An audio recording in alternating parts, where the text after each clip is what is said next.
Olá, eu sou o Slupco, praxeologista, e hoje a gente vai continuar com a nossa série de vídeos. Só que dessa vez eu decidi mudar um pouco e ler uma encíclica que direto eu tenho que citar por diversos problemas que a gente vem tendo. Espero que a música de fundo não fique muito alta, igual da última vez, mas tudo bem. E ela me ajuda a me concentrar durante a leitura. Se não der, eu gravo de novo. E a encíclica que eu me refiro, né, o texto que eu me refiro, que eu tenho que citar o tempo todo, é a Pascendi Dominici Gregis, de São Pio X.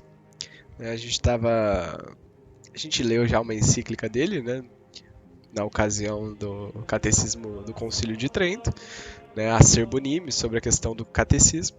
E dessa vez a gente vai ler a encíclica Pascendi. Né, a gente não vai conseguir ler tudo porque ela realmente é bem grande, eu li ela ontem, mas vai demorar pelo menos, diria, no mínimo uma hora para ler tudo. Mas a gente pode separar em algumas partes também. E é bem interessante. Vejam aqui que ela realmente é bem grandinha, porque é realmente uma exposição completa do que é o modernismo. Tanto que aqui, né, Pascendi Dominici Gregis, a todos a hierarquia da igreja, sobre as doutrinas modernistas. Vamos começar então. Veneráveis irmãos, saúde e bênção apostólica. Introdução. A missão que nos foi divinamente confiada, de apacentar o rebanho do Senhor, entre os principais deveres impostos por Cristo, conta o de guardar com todo o desvelo o depósito da fé transmitida aos santos, repudiando as profanas novidades de palavra e as oposições de uma ciência enganadora. E, na verdade, esta providência do Supremo Pastor foi em todo o tempo necessária à Igreja Católica. Porquanto, devido ao inimigo do gênero humano, nunca faltaram homens de perverso dizer, vanílocos e sedutores, que caídos eles em erro, arrastam os mais ao erro. Contudo, há mister confessar que nesses últimos tempos cresceu sobremaneira o número dos inimigos da cruz de Cristo, os quais, com artifícios de todos ardilosos, se esforçam por baldar a virtude vivificante da Igreja e solapar pelos alicerces, se dado lhes fosse o mesmo reino de Jesus Cristo. Por isso, já não nos é lícito calar para não parecer faltarmos ao nosso santíssimo dever e para que se nós não acuse de descuido de nossa obrigação a benignidade de que, na esperança de melhores disposições, até agora usamos. E o que exige que sem demora falemos é, antes de tudo, que os fautores do erro já não devem ser procurados entre os inimigos declarados, mas o que é muito para sentir e recear, se ocultam no próprio seio da Igreja, tornando-se de start tanto mais nocivos quanto menos percebidos. Aludimos, veneráveis irmãos, a muitos membros do laicato católico e também, coisa ainda mais para lastimar, a não poucos do clero que, fingindo amor à igreja e sem nenhum sólido conhecimento de filosofia e teologia, mas embebidos antes das teorias envenenadas dos inimigos da igreja, blasonam, postergando todo o comedimento de reformadores da mesma igreja. E cerrando ousadamente fileiras, se atiram sobre tudo o que há de mais santo na obra de Cristo, sem pouparem sequer a mesma pessoa do divino Redentor que, com audácia sacrílega, rebaixam a craveira de um puro e simples homem. Pasmem, embora homens de tal casta, que nós os ponhamos no número dos inimigos da igreja. Não poderá, porém, pasmar com razão quem quer que, postas de lado as intenções de que só Deus é juiz, se aplique a examinar as doutrinas e o modo de falar e de agir de que lançam eles mão. Não se afastará, portanto, da verdade quem os tiver como os mais perigosos inimigos da igreja. Estes, em verdade, como dissemos, não já fora, mas dentro da igreja, tramam seus perniciosos conselhos. E por isso, é por assim dizer, nas próprias veias e entranhas dela, que se acha o perigo, tanto mais ruinoso quanto mais intimamente eles a conhecem. Além de que, não sobre as ramagens e os brotos, mas sobre as mesmas raízes que são a fé e suas fibras mais vitais, é que meneiam eles o machado. Batida, pois, esta raiz da imortalidade, continuam a derrubar o vírus por toda a árvore, de sorte que coisa alguma poupam da verdade católica. Nenhuma verdade há que não entendem contaminar. E ainda vão mais longe, pois pondo em obra o sem número de seus maléficos ardis, não há quem os vença em manhas e astúcias, porquanto fazem promiscuamente o papel ora de racionalistas, ora de católicos, e isso com tal dissimulação que arrastam sem dificuldade ao erro qualquer incauto. E sendo ousados, como os que mais o são, não há consequências de que se amedrontem e que não aceitem com obstinação e sem escrúpulos. Acrescente-lhes ainda, coisa aptíssima para enganar o ânimo alheio, uma operosidade incansável, uma assídua e vigorosa aplicação a todo o ramo de estudos, e o mais das vezes, a fama de uma vida austera. Finalmente, e é isso que faz desvanecer toda esperança de cura, pelas suas mesmas doutrinas são formadas numa escola de desprezo a toda autoridade e a todo freio. E, confiadas em uma consciência falsa, persuadem-se de que é amor de verdade o que não passa de soberba e obstinação. Na verdade, por algum tempo esperamos reconduzi-los a melhores sentimentos, e para este fim, a princípio os tratamos com brandura, em seguida com severidade, e finalmente, bem a contragosto, servimo-nos de penas públicas. Mas vós bem sabeis, veneráveis irmãos, como tudo foi debalde. Pareceram por momento curvar a fronte, para depois reerguê-la com maior altivez. Poderíamos talvez ainda deixar isso desapercebido se tratasse somente deles. Trata-se, porém, das garantias do nome católico. Há, pois, mister quebrar o silêncio, que ora seria culpável, para tornar bem conhecidas à igreja esses homens tão mal disfarçados. E visto que os modernistas, tal é o nome com que vulgarmente e com razão são chamados, com astuciosíssimo engano, costumam apresentar suas doutrinas não coordenadas e juntas como um todo, mas dispersas e como separadas umas das outras, a fim de serem tidos por duvidosos e incertos, ao passo que de fato estão firmes e constantes, convém, veneráveis irmãos, primeiro exibirmos aqui as mesmas doutrinas em um só quadro, e mostrar-lhes o nexo com que formam entre si um só corpo, para depois indagarmos as causas dos erros e prescrevermos os remédios para debelar-lhes os efeitos perniciosos. Primeira parte. Exposição do sistema e sua divisão. E para procedermos com ordem tão abstrusa à matéria, convém notar que cada modernista representa e quase compendia em si muitos personagens, isto é, o de filósofo, o de crente, o de teólogo, o de historiador, o de crítico, o de apologista, o de reformador, os quais personagens, todos, um por um, cumpre bem os distinga todo aquele que quiser devidamente conhecer o seu sistema e penetrar nos princípios e nas consequências das suas doutrinas. E aqui São Pio X vai começar com o filósofo, né? Entre todas essas personas, né? Personalidades dos modernistas. O modernista filósofo. Começando pelo filósofo, cumpre saber que todo o fundamento da filosofia religiosa dos modernistas assenta sobre a doutrina que chamamos agnosticismo. Por força dessa doutrina, a razão humana fica inteiramente reduzida à consideração dos fenômenos, isto é, só das coisas perceptíveis e pelo modo como são perceptíveis.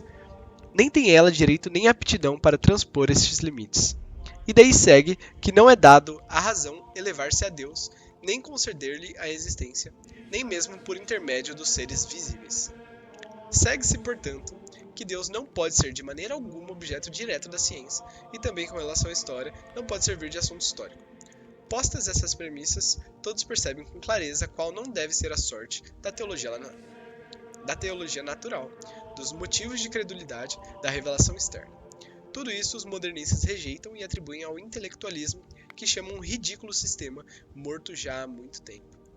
Nem os abala ter a Igreja condenado formalmente erros tão monstruosos, pois que, de fato, o Concílio Vaticano I assim definiu. Se alguém disser que o Deus único e verdadeiro, Criador e Senhor nosso, por meio das coisas criadas, não pode ser conhecido com certeza pela luz natural da razão humana, seja anátema. E também, se alguém disser que não é possível ou não convém que, por divina revelação, seja o homem instruído acerca de Deus e do culto que lhe é devido, seja anátema.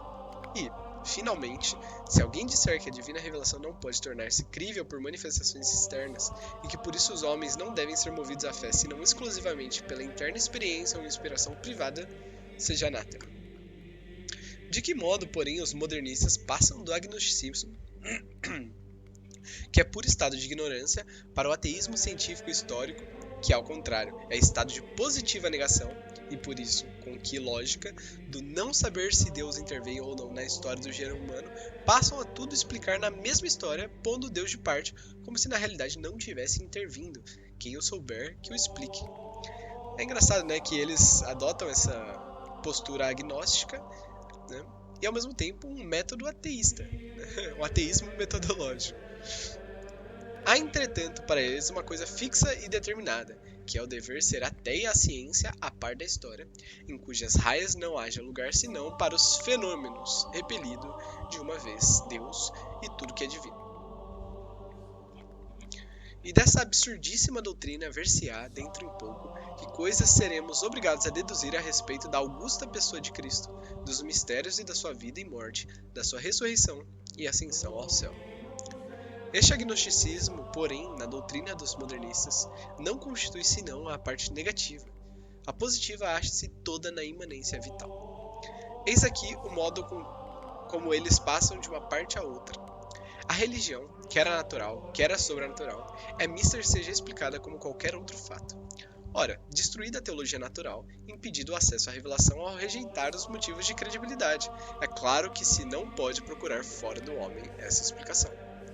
Deve-se, pois, procurar no mesmo homem, e visto que a religião não é de fato senão uma forma da vida, a sua explicação se deve achar mesmo na vida do homem.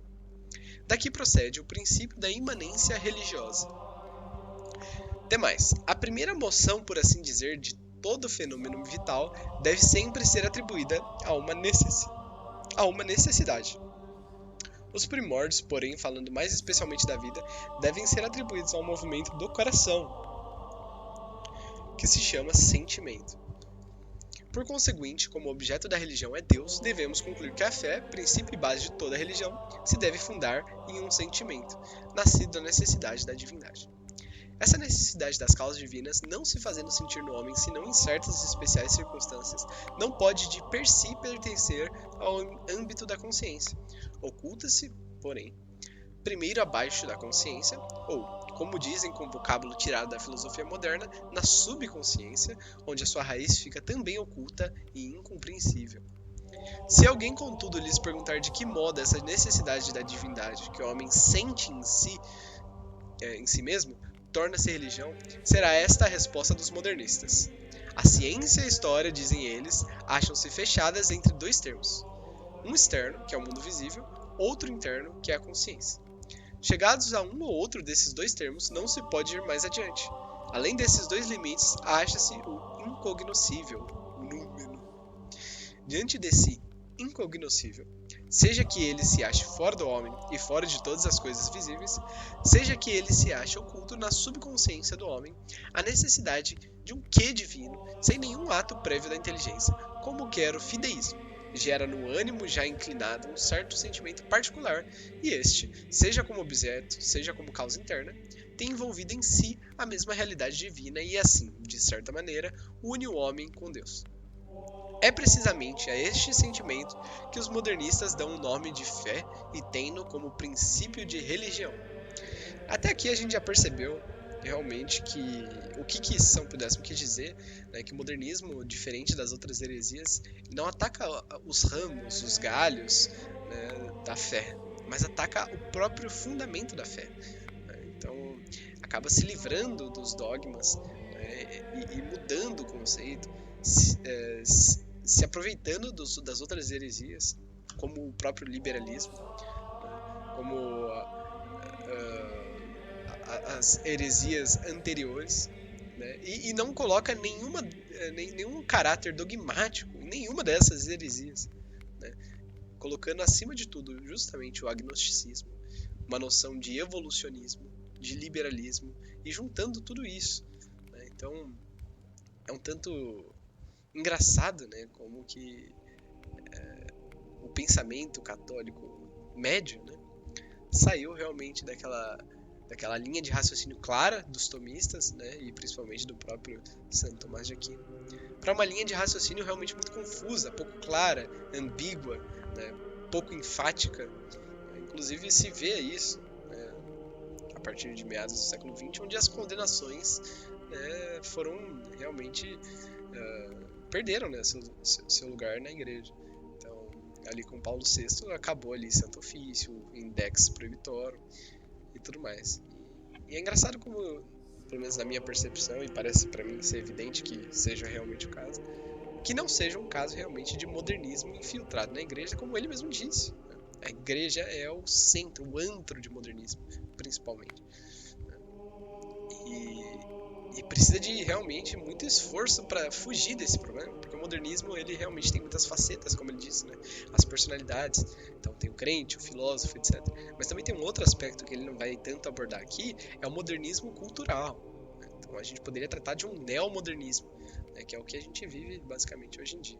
O que é muito triste, né? Se tudo isso que a gente vai ler aqui, e eu pretendo terminar em 3 episódios, ou 4, é muito triste imaginar que tudo isso que está aqui é uma fração dos problemas que a gente tem hoje, né? A gente pode ver realmente que esse relativismo, esse liberalismo, acabou chegando a uma escala desproporcional em pouquíssimo tempo. Então realmente parece que tem muitos interesses em prol disso, né? Porque parece inconveniente que isso aconteça de uma forma natural, né? Justamente por se tratar de uma coisa totalmente antinatural, anti-ciência, anti-verdade, justamente com a pretensa, né, desculpa da ciência, da verdade, do amor. Então realmente é uma questão bem, bem tensa, né? Onde tem muitas contradições envoltas. Mas bem, pra gente não acabar demorando muito tempo e eu não ficar comentando muito aqui o que eu penso, né, eu acredito que é bom a gente continuar. Nem acaba aí o filosofar, ou melhor, o desatinar desses homens, pois nesse mesmo sentimento eles não encontram unicamente a fé, mas com a fé e na mesma fé, do modo como a entendem, sustentam que também se ache a revelação. E que é o que mais se pode exigir para a revelação? Já não será talvez revelação, ou pelo menos princípio de revelação, aquele sentimento religioso que se manifesta na consciência? Ou também o mesmo Deus a manifestar-se às almas, embora um tanto confusamente no mesmo sentimento religioso. Eles ainda acrescentam mais, dizendo que, sendo Deus ao mesmo tempo objeto e causa da fé, essa revelação é de Deus como objeto e também provém de Deus como causa. Isto é, tem a Deus ao mesmo tempo como revelante e revelado. Segue-se daqui, veneráveis irmãos, a absurda afirmação dos modernistas, segundo a qual toda religião, sob diverso aspecto, é igualmente natural e sobrenatural. De novo a questão das tensões, né? Segue-se daqui a promíscua significação que dão aos termos consciência e revelação. Daqui a lei que dá a consciência religiosa, a par com a revelação, como regra universal, a qual todos se devem sujeitar, inclusive a própria autoridade da igreja, seja quando ensina, seja quando legisla em matéria de culto ou disciplina. Entretanto, em todo esse processo, onde, segundo os modernistas, resultam a fé e a revelação, deve atender-se principalmente a uma coisa de não pequena importância, pelas consequências histórico-críticas que daí fazem derivar. Aquele incognoscível de que falam não se apresenta à fé como nu e isolado, mas ao contrário, intimamente unido a algum fenômeno que, embora pertença ao campo da ciência ou da história, assim mesmo, de certo modo, transpõe os seus limites. Esse fenômeno poderá ser um fato qualquer da natureza, contendo em si algum quê de misterioso. Ou poderá também ser um homem cujo talento, atos, palavras parecem nada ter de comum com as leis ordinárias da história. A fé, pois, atraída pelo incognoscível, unida ao fenômeno, apodera-se de todo o mesmo fenômeno e, de certo modo, o penetra da sua vida, donde se seguem duas coisas.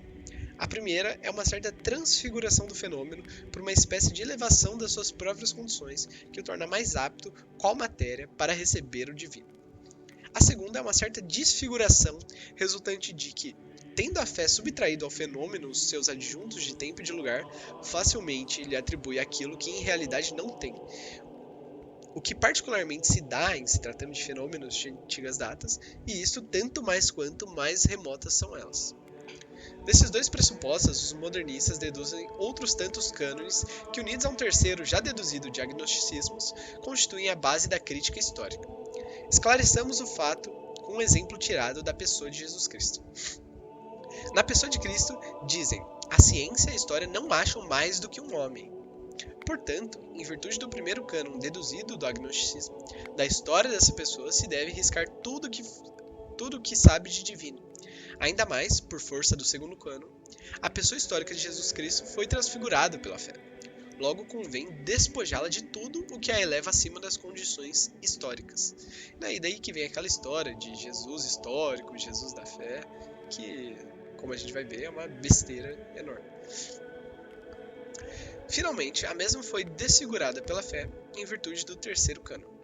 Logo se devem remover dela as falas, as ações, tudo enfim que não corresponde ao seu caráter, condição e educação, lugar e tempo em que viveu. É em verdade estranho tal modo de raciocinar, contudo é essa a crítica dos modernistas. O sentimento religioso, por imanência vital, surge dos esconderijos da subconsciência, é por germe de toda religião e a razão de tudo que tem havido e haverá ainda em qualquer religião. Este mesmo sentimento rudimentar e quase informe a princípio, pouco a pouco, sob o influxo do misterioso princípio que lhe deu origem, tem se ido aperfeiçoando a par com o progresso da vida humana, da qual, como já ficou dito, é uma forma. Temos, pois, assim a origem de toda a religião, até mesmo da sobrenatural. E essas não passam de meras explicações do sentimento religioso. Nem se pense que a católica é situada, está no mesmo nível das outras, pois não nasceu senão pelo processo de imanência vital na consciência de Cristo, homem de natureza extremamente privilegiada, como outro não houve nem haverá. Fica-se pasmo em se ouvir afirmações tão audaciosas e sacrílegas. Entretanto, veneráveis irmãos, não é essa linguagem usada temerariamente só pelos incrédulos. Homens católicos, até muitos sacerdotes, afirmaram essas coisas publicamente e com delírios tais se vangloriam de reformar a igreja. Já não se trata aqui do velho erro que a natureza humana atribuía um quase direito à ordem sobrenatural. Vai-se muito mais longe ainda. Chega-se até a afirmar que a nossa santíssima religião, no homem Jesus Cristo, assim como em nós, é fruto inteiramente espontâneo da natureza. Nada pode vir mais a propósito para dar cabo de toda a ordem sobrenatural. Por isso, com suma razão, o Concílio Vaticano definiu. Se alguém disser que o homem não pode ser por Deus elevado a conhecimento e perfeição, que supere as forças da natureza, mas por si mesmo pode e deve, com incessante progresso, chegar finalmente a possuir toda a verdade e todo o bem, seja anátema. Até agora, porém, veneráveis irmãos, não lhes vimos dar nenhuma ação da inteligência, nenhum lugar à ação da inteligência. Contudo, segundo as doutrinas dos modernistas, tem ela também a sua parte no ato de fé. Vejamos como. Naquele sentimento, dizem, de que tantas vezes já se tem falado, precisamente porque é sentimento e não é conhecimento, Deus de fato se apresenta ao homem, mas de modo tão confuso que em nada ou mal se distingue desse mesmo crente. Faz-se, pois, mister lançar algum raio de luz sobre aquele sentimento, de maneira que Deus se apresente fora e distinto do crente. Ora, isso é obra da inteligência, a qual somente cabe o pensar e o analisar, e por meio da qual o homem, a princípio, traduz em representações mentais os fenômenos de vida que nele aparecem, e depois os manifesta com expressões verbais. Segue-se daí essa vulgar expressão dos modernistas. O homem religioso deve pensar a sua fé, sobrevindo, pois, a inteligência ao sentimento. Inclina-se sobre este, elabora o todo, a modo de um pintor que ilumina e reanima os traços de um quadro estragado pelo tempo. O paralelo é de um dos mestres do modernismo. Nesse trabalho, a inteligência procede de dois modos. Primeiro, por um ato natural e espontâneo, exprimindo a sua noção por uma proposição simples e vulgar. Depois, com reflexão e penetração mais íntima, ou, como dizem, elaborando o seu pensamento, exprime o que pensou com proposições secundárias. Se forem finalmente sancionadas pelo Supremo Magistério da Igreja, constituirão o dogma. Assim, pois, na doutrina dos modernistas, chegamos a um dos pontos mais importantes, que é a origem e mesmo a natureza do dogma. Deixa eu baixar um pouquinho o som aqui. A origem do dogma põe-nas eles, pois, naquelas primitivas fórmulas simples que, debaixo de certo aspecto, devem considerar-se como essenciais à fé, pois que a revelação, para ser verdadeiramente tal, requer uma clara aparição de Deus na consciência.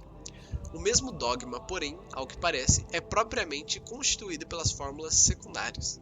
Mas, para bem se conhecer a natureza do dogma, é preciso primeiro indagar que relações há entre as fórmulas religiosas e o sentimento religioso. Não haverá dificuldade em o compreender para quem já tiver como certo que estas fórmulas não têm outro fim senão o de facilitarem ao crente um modo de dar razão da própria fé. De sorte que essas fórmulas são como que umas intermediárias entre o crente e a sua fé. Com relação à fé, são expressões inadequadas do seu objeto e pelos modernistas se denominam símbolos. Com relação ao crente, reduzem-se a meros instrumentos. Não é, portanto, de nenhum modo lícito afirmar que elas exprimem uma verdade absoluta, portanto, como símbolos, são meras imagens de verdade e, portanto, devem adaptar-se ao sentimento religioso, enquanto este se refere ao homem. Como instrumentos, são veículos de verdade e, assim, por sua vez, devem adaptar-se ao homem, enquanto se refere ao sentimento religioso. E, pois que este sentimento tem por objeto absoluto, apresenta infinitos aspectos, dos quais pode aparecer hoje um, amanhã outro, e da mesma sorte como aquele que crê pode passar por essas e aquelas condições, segue-se que também as fórmulas, que chamamos dogmas, devem estar sujeitas a iguais vicissitudes, e por isso também a variarem. Assim, pois, temos o caminho aberto à íntima evolução do dogma. Eis aí um acervo de sofismas que subvertem e destroem toda a religião. Ousadamente afirmam os modernistas, e isso mesmo se conclui das suas doutrinas, que os dogmas não somente podem, mas positivamente devem evoluir e mudar-se. De fato, entre os pontos principais da sua doutrina, contam também este, que deduzem da imanência vital as fórmulas religiosas para que realmente sejam tais e não só meras especulações da inteligência, precisam ser vitais e viver da mesma vida do sentimento religioso. Daí, porém, não se deve concluir que essas fórmulas, particularmente se forem só imaginárias, sejam formadas a bem desse mesmo sentimento, porquanto nada importa a sua origem, nem o seu número, nem a sua qualidade. Segue-se, porém, que o sentimento religioso, embora modificando-as, se houver mister, as torna vitais e falas viver de sua própria vida. Não sei o que quer dizer falas. De fazer elas? Deve ser. Em outros termos, é preciso a fórmula primitiva seja aceita e confirmada pelo coração, e que a subsequente elaboração das fórmulas secundárias seja feita sob a proteção do coração. Procede daí que tais fórmulas, para serem vitais, hão de ser e ficar adaptadas tanto à fé quanto ao crente. Pelo que, se por qualquer motivo cessar essa adaptação, perdem sua primitiva significação e devem ser mudadas. Ora, sendo assim mutável o valor e a sorte das fórmulas dogmáticas, não é de admirar que os modernistas tanto as escarneçam e desprezem, e que por conseguinte só reconheçam e exaltem o sentimento e a vida religiosa. Por isso, com maior atrevimento, criticam a Igreja, acusando-a de caminhar fora da estrada, e de não saber distinguir entre o sentido material das fórmulas e sua significação religiosa e moral, e ainda mais, agarrando-se obstinadamente, mas em vão, a fórmulas falhas de sentido de deixar a própria religião rolar no abismo. Cegos, na verdade, a conduzirem outros cegos, são esses homens que, inchados de orgulhosa ciência, deliram a ponto de perverter o conceito de verdade e o genuíno conceito religioso, divulgando um novo sistema com o qual, arrastados por desenfreada mania de novidades, não procuram a verdade onde certamente se acha, e desprezando as santas e apostólicas tradições, apegam-se a doutrinas ocas, fúteis, incertas, reprovadas pela Igreja, com as quais homens estultíssimos julgam fortalecer e sustentar a verdade. Gregório XVI, encíclica Singularinos, 7 de julho de 1834. Assim, veneráveis irmãos, pensa o modernista como filósofo. Muito interessante essa citação aqui de Gregório XVI. Agora vamos ver quanto que tem aqui para ver se eu continuo agora. Vamos fazer essa parte do crente mesmo, daí a gente termina. Vai ficar tranquilo. E antes eu também queria comentar, né, essa questão que ele deu uma ênfase agora, que é do sentimento religioso. Né? Eu acho engraçado, né, ou tragicômico, né, melhor dizer, que a situação atual seja basicamente a do sentimento religioso. A maioria das pessoas, elas aderem a uma religião a partir de um sentimento religioso.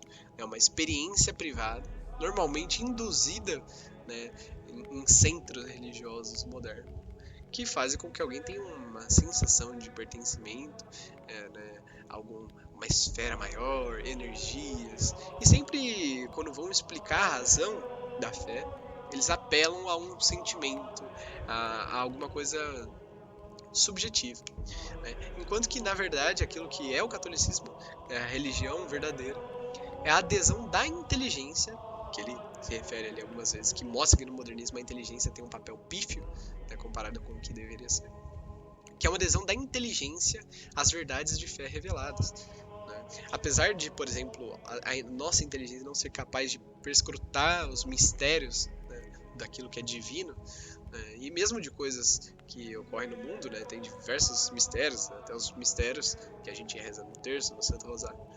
Então, eu penso, né, que é estranho que não se use a inteligência, né, através das próprias revelações dos mistérios, né, que não nos é proposto tentar decifrar, no máximo explicar de uma forma coerente, né, o que são os mistérios, os símbolos desses mistérios, né, de uma forma a não simplesmente reduzir a uma questão de sentimento, né, uma questão de subjetivismo, né?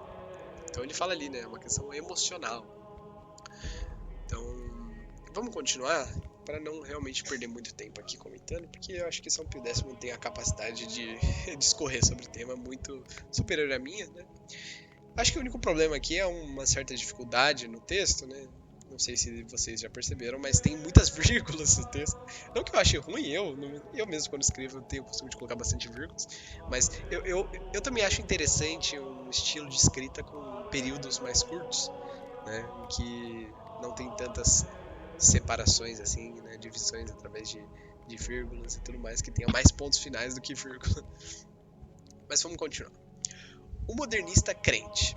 Agora, passando a considerá-lo como crente, se quisermos conhecer de que modo, no modernismo, o crente difere do filósofo, convém observar que, embora o filósofo reconheça por objeto da fé a realidade divina, contudo esta realidade não se acha noutra parte senão na alma do crente, como objeto de sentimento e afirmação.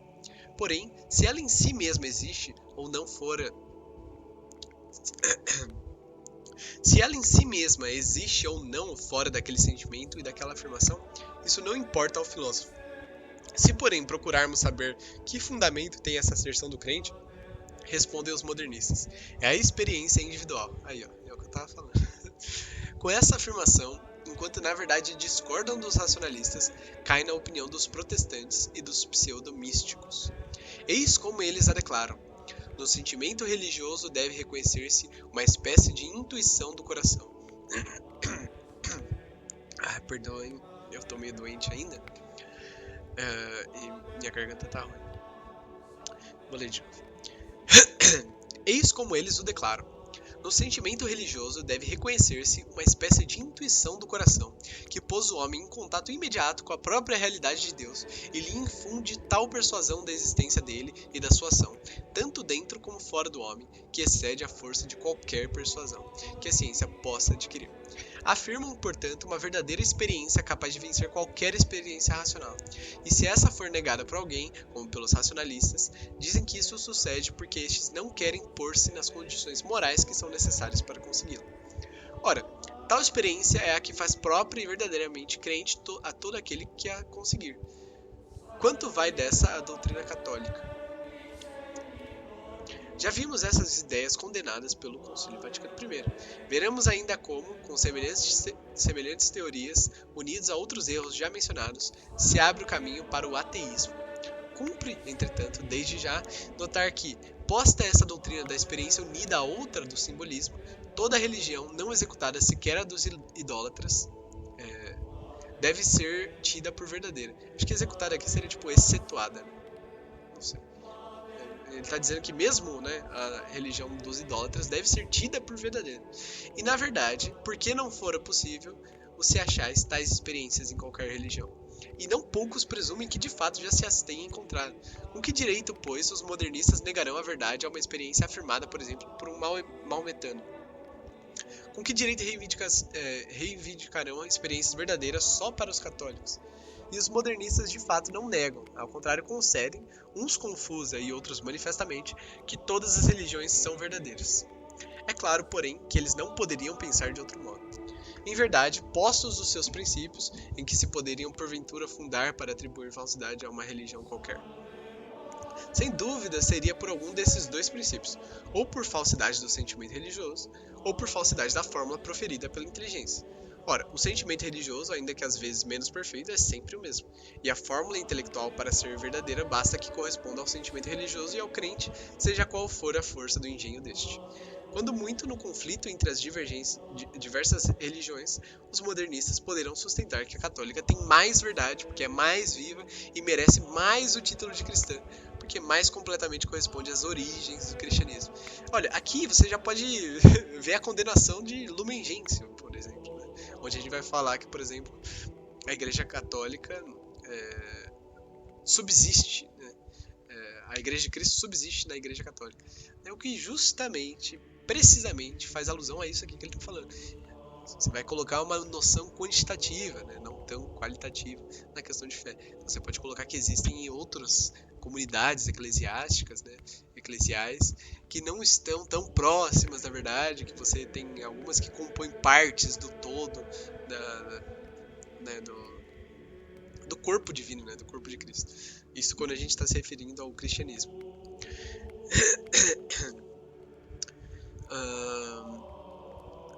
A ninguém pode parecer absurdo que essas consequências todas dimanem daquelas premissas. Absurdíssimo é, porém, que católicos e sacerdotes que, como preferimos crer, têm horror a tão monstruosas afirmações, se ponham quase em condição de admiti-las. Pois tais são os louvores que tributam aos mestres desses erros, tais as homenagens que publicamente lhes prestam, que facilmente dão a entender que as suas honras não atingem as pessoas, que talvez de todo não desmereçam antes, porém, aos erros que elas professam às claras e entre o povo procuram com todos os esforços propagar. Há ainda outra face, além da que já vimos, nessa doutrina da experiência de toda contrária à verdade católica, pois ela se estende e se aplica à tradição que a Igreja tem sustentado até hoje e a destrói. E com efeito, os modernistas concebem a tradição como uma comunicação da experiência original, feita ao trem pela pregação mediante a fórmula intelectual. Por isto, a esta forma, além do valor representativo, atribuem certa eficácia de sugestão, tanto naquele que crê, para despertar o sentimento religioso que sai entorpecido e restaurar a experiência de há muito adquirida, como naqueles que ainda não creem, para despertar neles, pela primeira vez, o sentimento religioso e produzir tal experiência. Por essa maneira, a experiência religiosa abundantemente se propaga entre os povos, não só entre os resistentes pela pregação, mas também entre os vindouros, quer pelo livro, quer pela transmissão oral de uns a outros. Esta comunicação da experiência às vezes lança raízes e vinga, outras vezes se esteriliza logo e morre. O viver para os modernistas é prova de verdade, e a razão disso é que verdade e vida para eles são uma e a mesma coisa. E daqui, mais uma vez, se infere que todas as religiões existentes são verdadeiras, do contrário já não existiriam. Levadas as coisas até esse ponto, veneráveis irmãos, já temos muito para bem conhecermos a ordem que os modernistas estabelecem entre a fé e a ciência, notando-se que neste nome de ciência incluem também a história. Antes de tudo, se deve ter por certo que o objeto de uma é de todo estranho e separado do objeto da outra, porquanto a fé unicamente se ocupa de uma coisa que a ciência declara ser para si incognoscível. Segue-se, pois, que é diversa a tarefa de cada um.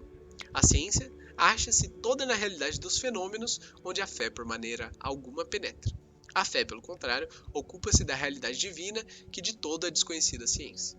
Conclui-se, portanto, que nunca poderá haver conflito entre a fé e a ciência, porque se cada uma se restringir a seu campo, nunca poderão encontrar-se, nem portanto contradizer-se. Se, entretanto, alguém objetar que no mundo visível há coisas que também pertencem à fé, como a vida humana de Cristo, responderão os modernistas negando. E a razão é que, conquanto tais coisas estejam no número dos fenômenos, todavia, enquanto viveram pela fé e, no modo já indicado, foram pela mesma transfiguradas e desfiguradas, foram subtraídos ao modo sensível e passaram a ser matéria do divino. Por esse motivo, se ainda se quisesse saber se Cristo fez verdadeiros milagres e profecias, se verdadeiramente ressuscitou e subiu ao céu, a ciência agnóstica o negará e a fé o afirmará, e nem assim haverá luta entre as duas. Nega-o o filósofo como filósofo, falando a filósofos, e considerando Cristo na sua realidade histórica, afirmam o crente como crente, falando a crentes e considerando a vida de Cristo a reviver pela fé e na fé. Meu, eu tenho que fazer comentário, porque eu lendo isso realmente me deixa pasmo, assim, é absurdo ler uma coisa dessa, sabe? Não faz sentido do ponto de vista tanto, né, dogmático, obviamente, foi condenado até antes de São Pio X, a gente estava ali falando de Gregório XVI, tem Pio IX, ele cita diversas vezes aqui o Vaticano I. Então a gente sabe que isso aqui, dentro da doutrina da igreja, é realmente uma heresia. E, novamente, como eu já comentei, da pior heresia, que mata a fé pela raiz. Né? Nessa noção, né, de ateísmo metodológico, né, a partir desse agnosticismo. Né? E existe realmente essa questão da tensão, né? Porque tem muitas contradições. Né? Eles dizem que a ciência não contradiz a fé enquanto elas se mantêm separadas. Mas as verdades de fé que falam sobre coisas que aconteceram no mundo fenomênico são proposições que, colocadas lado a lado com a proposição de cunho científico, né, entre aspas, elas seriam totalmente contraditórias. Então, você diz ao mesmo tempo que Cristo não ressuscitou e que ele ressuscitou. O que é um absurdo. Ou ele ressuscitou ou ele não ressuscitou. Você pega a Bíblia. Se Cristo não ressuscitou, é vã a nossa fé. Então ele não está dizendo se Cristo não ressuscitou no aspecto modernista de separação de fé e filosofia, né? Fé e ciência. Não. Se ele ressuscitou, nossa fé é justificada e haverá paraíso, né? Vida eterna para aqueles que seguirem os mandamentos e deterem a fé. Agora eu fico pensando, e também se não tiver, não vai ter, né? Então é vã nossa fé, os mártires morreram à toa. E etc. Mas né, a fé justamente prega essa verdade, né, e há evidências realmente históricas que apontem para isso, né, até em termos não só de evidências materiais, né, a gente pode falar de Santo Sudário, pode falar de questões estatísticas, né, de gente que morreu pela fé, pessoas que afirmaram, né, que viveram próximo ao tempo, outras pessoas, historiadores da época, Eusébio de Cesareia. Até o próprio fato de muitos se converterem à fé, né, católica, a partir de milagres, né, ditos pelos próprios convertidos. Então eu acredito que a vida dos santos, todo o esquema histórico, né, até porque se trata da plenitude dos tempos, né, como diz a própria Bíblia, realmente inclinam para que, mesmo a partir da luz natural da razão, a gente chegue à conclusão de que realmente Cristo ressuscitou. E que a Igreja Católica seja a Igreja de Cristo e tudo mais, né?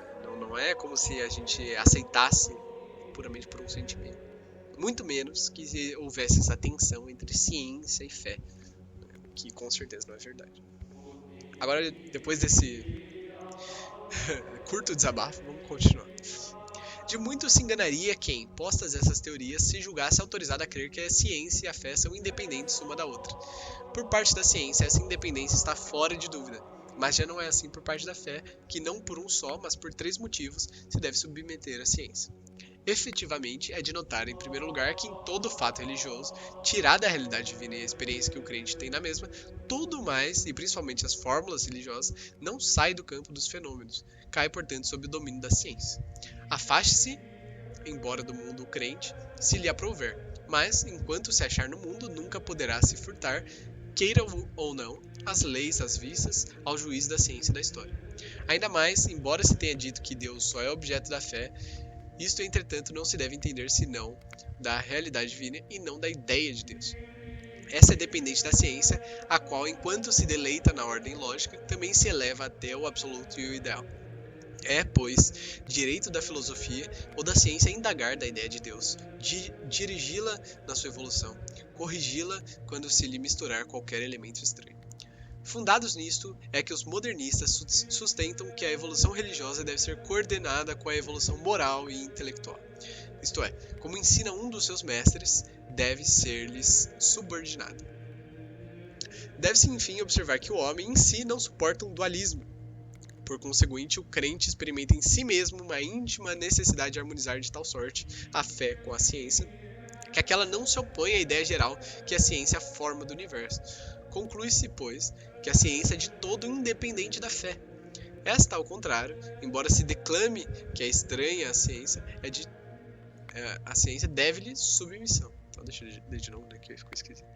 Conclui-se, pois, que a ciência é de todo independente da fé. Esta, ao contrário, embora se declame que é estranha à ciência, deve-lhe submissão. Todas essas coisas, veneráveis irmãos, são diametralmente contrárias ao que nosso antecessor Pio IX ensinava, dizendo: em matéria de religião, é dever da filosofia não dominar, mas servir, não prescrever o que se deve querer, mas aceitá-lo com razoável respeito, não perscrutar os profundos dos mistérios de Deus, mas piedosa e humildemente venerá-los. Os modernistas entendem isso às avessas. Há, pois, sobeja razão de aplicar-se-lhes o que outro nosso predecessor, Gregório IX, escrevia de alguns teólogos de seu tempo. Alguns dentre vós, excessivamente cheios de espírito de vaidade, com profanas novidades se esforçam por transpor os limites traçados pelos santos padres, curvando a doutrina filosófica dos racionalistas à interpretação das páginas celestes, não proveito dos ouvintes, mas para dar mostras do saber. E estes, arrastados por doutrinas diversas, transformam em cauda a cabeça e obrigam a rainha a servir a escrava. Julho de 1223. Nossa, essa é bem antiga. Estas coisas tornar-se-ão ainda mais claras, tendo-se em vista o procedimento dos modernistas, de todo conforme com o que ensinam. Nos seus escritos e discursos parecem, não raro, sustentar ora uma, ora outra doutrina, de modo a facilmente parecerem vagos e incertos. É a questão da confusão mesmo, da incapacidade de ter uma doutrina clara. Fazem-no, porém, de caso pensado. Então aqui ele vai mostrar como que eles são ímpios, né? Como eles são maus, desonestos, perniciosos. Isto é, baseados na opinião que sustentam da mútua separação entre a fé e a ciência. É por isso que nos seus livros muitas coisas se encontram das aceitas pelos católicos, mas ao virar a página, outras se veem que pareceriam ditadas por um racionalista. Escrevendo, pois, história, nenhuma menção fazem da divindade de Cristo, ao passo que, pregando nas igrejas, com firmeza a professam. Da mesma sorte, na história não fazem o menor caso dos padres, nem dos concílios. Nas instruções catequéticas, porém, citam-nos com respeito. Distinguem, portanto, outrossim, a exegese teológica e pastoral da exegese científica e histórica. Mais ainda, fundados no princípio que a ciência em nada depende da fé, quando tratam de filosofia, de história, de crítica, não sentindo horror de pisar nas pegadas de Lutero. Temos aberta a estrada para enfrentar... Pera que agora eu não entendi. Aqui ele cita, né, a bula de Leão X e coloca 2 pontos. Tá, vamos continuar. Temos aberta a estrada para enfrentar a autoridade dos concílios e para contradizer à vontade as suas deliberações e julgar os seus decretos e manifestar às claras tudo o que nos parece verdade, seja embora aprovado ou condenado por qualquer concílio, ostentam um certo desprezo das doutrinas católicas, dos santos padres, dos concílios ecumênicos, dos magistérios eclesiásticos e, se forem por isto repreendidos, queixam-se de que se lhes tolhe a liberdade.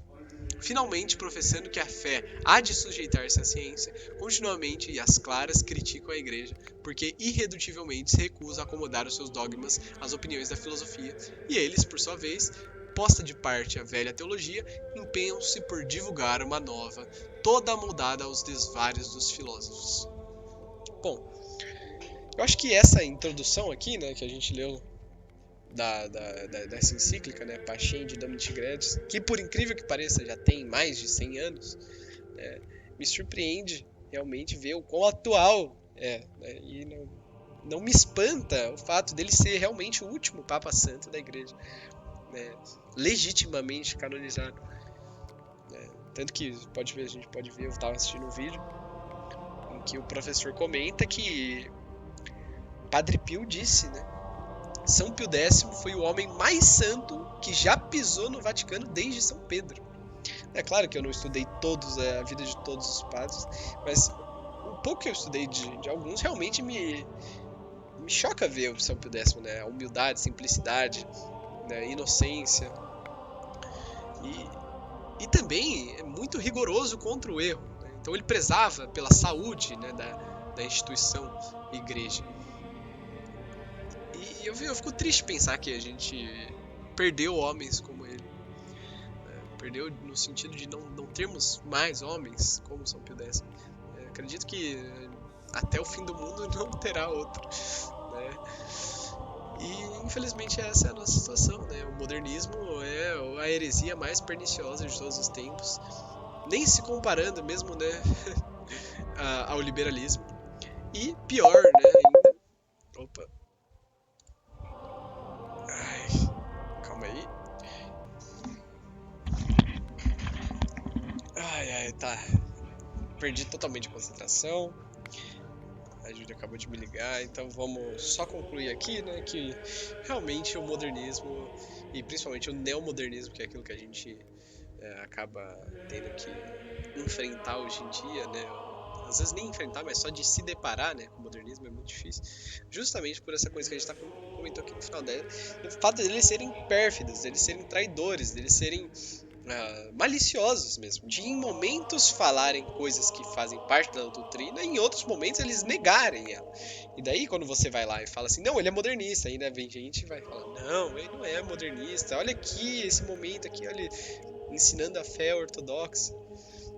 É claro, mas a igreja sempre ensinou, justamente para essas pessoas, aqueles que professam a doutrina ortodoxa, né, enquanto aqueles que são professores, doutores, pastores, né, inclusive, né, na função de supremo pastor, que se professam ora fé ortodoxa, ora fé heterodoxa, deve-se levar em conta o erro, não os acertos.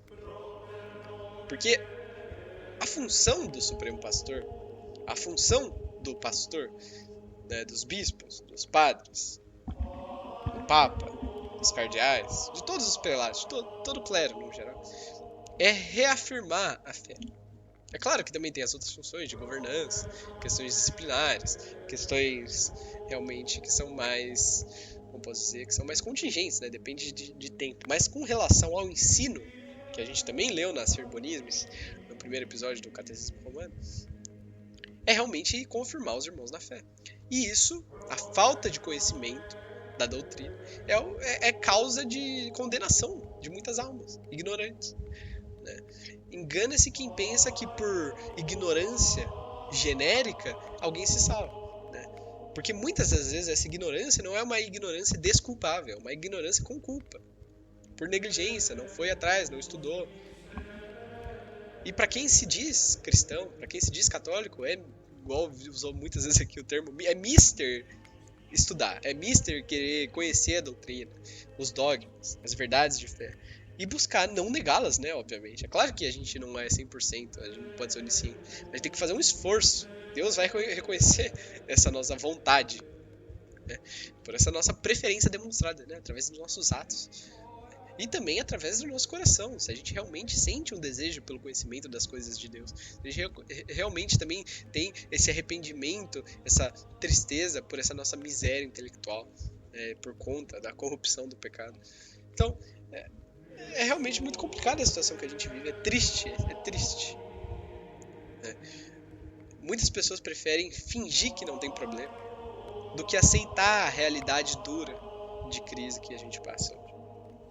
Eu acredito que não tem nada mais importante do que a gente reconhecer os problemas, né? Apontar os problemas e, muito mais importante que apontar, solucionar, falar a verdade, sobretudo com caridade, né?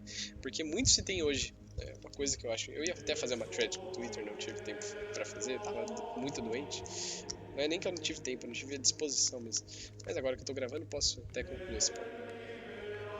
Que no Twitter as pessoas não têm um mínimo de senso de caridade, né? Só briga pra todo lado, não tem respeito entre os interlocutores. E isso acaba afastando as pessoas da fé, justamente porque a gente tem que ser um modelo de Cristo para converter. E inclusive no Twitter é uma situação tão complicada que mesmo que você tente ser uma pessoa caridosa, uma uma pessoa que respeita o outro, que não usa de palavras de baixo calão, que tente não ofender, mesmo assim você vai arranjar problema para si, porque é um lugar de polemistas, de pessoas que estão atrás de brigar, de discutir, de se colocarem como superiores. Infelizmente é um problema de realmente dissolução social, né? Onde todas as pessoas, apesar de extremamente conectadas, né, muito afastadas, divididas, não tem uma união na busca pela verdade. Eu não estou dizendo que em outros tempos isso já foi absolutamente bom, é claro que não, nunca foi. Mas havia, pelo menos, uma busca pela verdade, havia as discussões, os debates, escolástica. Né? Hoje, toda a estrutura, não só a estrutura da fé, da igreja, não, tudo está pervertido, tudo está se corrompendo, corroendo. E isso, para mim, também se demonstra mais um sinal de que a gente está próximo do fim dos tempos. E eu acho que eu não vou continuar, não. É realmente um negócio que me desanima e eu acabo tendo que desabafar. Né? Porque quanto mais a gente estuda a realidade, quanto pior, né, é a nossa conclusão acerca dela, mais chateado a gente fica. Mas não, a gente não pode se desanimar, né, justamente porque o desânimo não vai trazer nada de bom, né? Só vai piorar a situação que já é ruim. Então é isso. Inclusive, pretendo continuar com esse vídeo, com outros vídeos. Também postei no Twitter que a partir de fevereiro eu vou estar postando vídeos sobre outros assuntos, né? Sobre Bitcoin, cripto, mais sobre economia também. Estou revendo aqui o livro do Jesus Huerta de Soto, de economia. Continuar com a Suma Teológica e com o catecismo também. Daí pessoal, nossa, mas não é muita coisa. Eu vou tentar me esforçar bastante. É claro que eu não vou ter descanso, já estou cheio de coisa para fazer. Mas, né, eu acredito que a longo prazo, se eu conseguir pegar consistência nisso, vai valer a pena. Nem que eu tenha em algum momento 1000 inscritos, eu acho que já vai ser de grande valia por todo o esforço. Até porque enquanto eu gravo esse vídeo, eu tô aprendendo. Por mais que eu já tenha lido a Pachente, cada leitura é realmente uma releitura, né? Você pega coisas que você não pegou antes, você retém mais informações acerca daquele documento. Eu acho interessante fazer isso também para me estimular no estudo, até porque em tempos difíceis, né, estudo é uma coisa importante. Mas então é isso, obrigado por aguentar todo esse tempo, né, da minha leitura comentada aqui, do meu desabafo. E espero de todo o meu coração, porque eu não estou me ouvindo, né, obviamente, que o som não esteja baixo e que a música esteja alta, porque senão eu vou ficar realmente muito chateado. Mas é isso, até a próxima, fiquem com Deus e até mais.